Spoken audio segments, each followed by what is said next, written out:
Nous bénissons Dieu pour sa fidélité et nous voulons porter nos regards sur lui encore aujourd'hui. Alors c'est dans l'évangile de Jean, au chapitre 8, que je vous invite, mes bien-aimés, à lire ce texte avec moi. Jean, chapitre 8, verset 1er.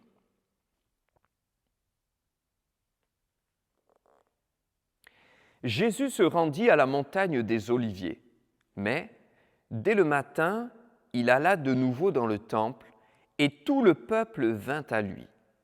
S'étant assis, il les enseignait. Alors les scribes et les pharisiens amenèrent une femme surprise en adultère et, la plaçant au milieu du peuple, ils dirent à Jésus, « Maître, cette femme a été surprise en flagrant délit d'adultère. Moïse, dans la loi, nous a ordonné de lapider de telles femmes. Toi, donc, que dis-tu » Et il disait cela pour l'éprouver, afin de pouvoir l'accuser. Mais Jésus, s'étant baissé, écrivait avec le doigt sur la terre. Et comme il continuait à l'interroger, il se releva et leur dit « Que celui de vous qui est sans péché jette le premier la pierre contre elle. » Et s'étant de nouveau baissé, il écrivait sur la terre. Et quand ils entendirent cela, accusés par leur conscience, ils se retirèrent un à un, depuis les plus âgés jusqu'au dernier. Et Jésus resta seul avec la femme qui était là au milieu. Alors, s'étant relevé, ne voyant plus que la femme, Jésus lui dit, « Femme, où sont ceux qui t'accusaient ? Personne ne t'a-t-il condamné ?» Elle répondit, « Non, Seigneur. » Et Jésus lui dit, « Je ne te condamne pas non plus, va et ne pêche plus. Amen. » Quelle parole! Parole de salut, parole de grâce, parole de miséricorde de la part de Jésus-Christ à une femme qui était là, accusée par tous ces hommes qui étaient avec une pierre pour la lapider, lui faire du mal et même la tuer. Jésus a prononcé cette parole et c'est le titre du message « Je ne te condamne plus, je ne te condamne pas ».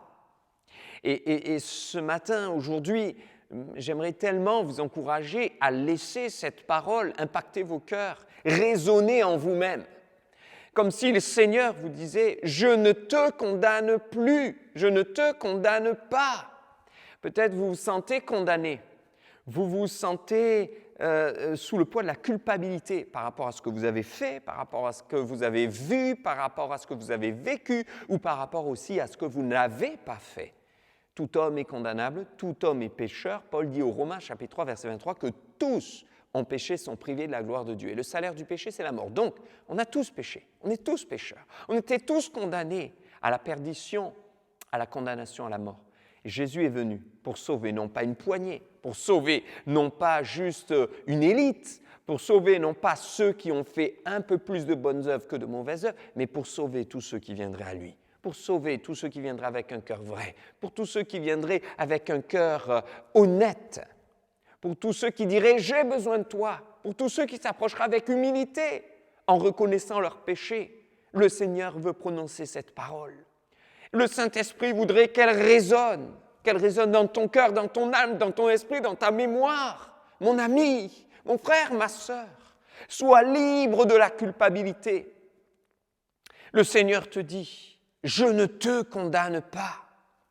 Cette parole résonne maintenant en toi. « Je ne te condamne pas, mais va et ne pêche plus. Sois libre et attache-toi au Seigneur. » Cette femme avait été condamnée. Cette femme était accusée. Cette femme était pointée du doigt et jugée. Elle avait été surprise en flagrant délit d'adultère. Du moins, c'est ce dont on l'a accusée. Mais cette femme est restée là. Elle n'a pas essayé humainement et personnellement de se justifier.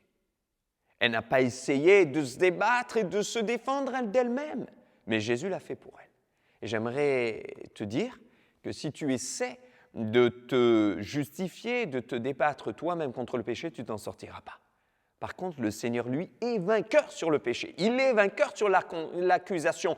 Il est vainqueur sur la condamnation. Il te dit « Je ne te condamne pas ». Et il te libère.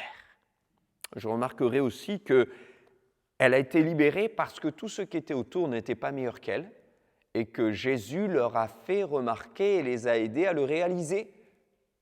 Et leur a dit « Mais que celui qui est sans péché jette le premier la pierre contre elle. Ils avaient donc tous décidé de la condamner. Et ils étaient prêts à jeter la pierre contre cette femme. Jésus s'est baissé, il a écrit sur la terre, et quand il s'est relevé la seconde fois, après avoir à nouveau écrit, il ne voit plus que cette femme. Et il la regarde. Mais cela signifie que quand Jésus leur a parlé, quand Jésus leur a montré, quand Jésus leur a ouvert les yeux sur leurs conditions et sur le fait que tout homme est pécheur, ils sont partis les uns après les autres, et la Bible précise du plus âgé jusqu'au plus jeune. Cela doit nous interpeller aussi, parce que parfois il faut que les plus âgés prennent leurs responsabilités pour entraîner les jeunes dans la bonne voie. Il faut que les plus âgés influencent les plus jeunes dans le bon sens et dans la bonne voie.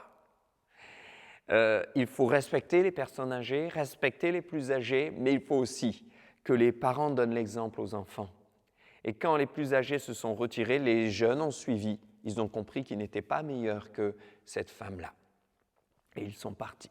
Bon, je remarquerai qu'ils auraient pu faire mieux en demandant pardon et en se repentant eux-mêmes, plutôt que juste réaliser que finalement ils n'avaient aucune prise sur cette femme et s'en aller. Mais au moins ils sont partis et ils n'ont pas jeté la pierre, reconnaissant qu'ils étaient eux-mêmes pécheurs. Alors peut-être pour ceux qui sont là à juger les autres, à accuser les autres, à pointer du doigt les autres, je vous en supplie, laissez le Saint-Esprit vous interpeller et vous amener à regarder votre propre cœur.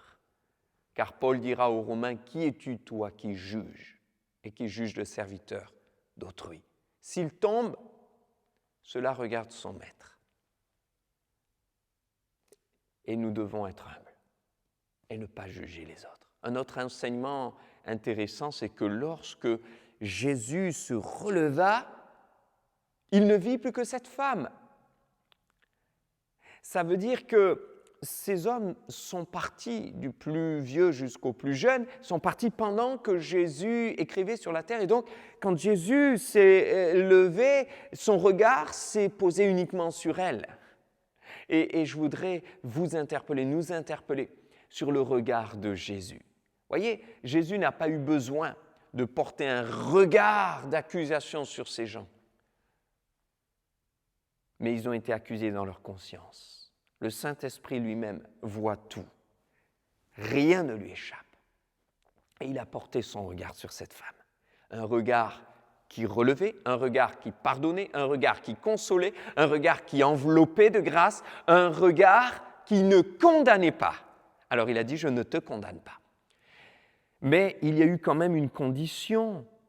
Et cette femme, eh bien, quelque part, elle a reconnu aussi qu'elle avait besoin du Seigneur.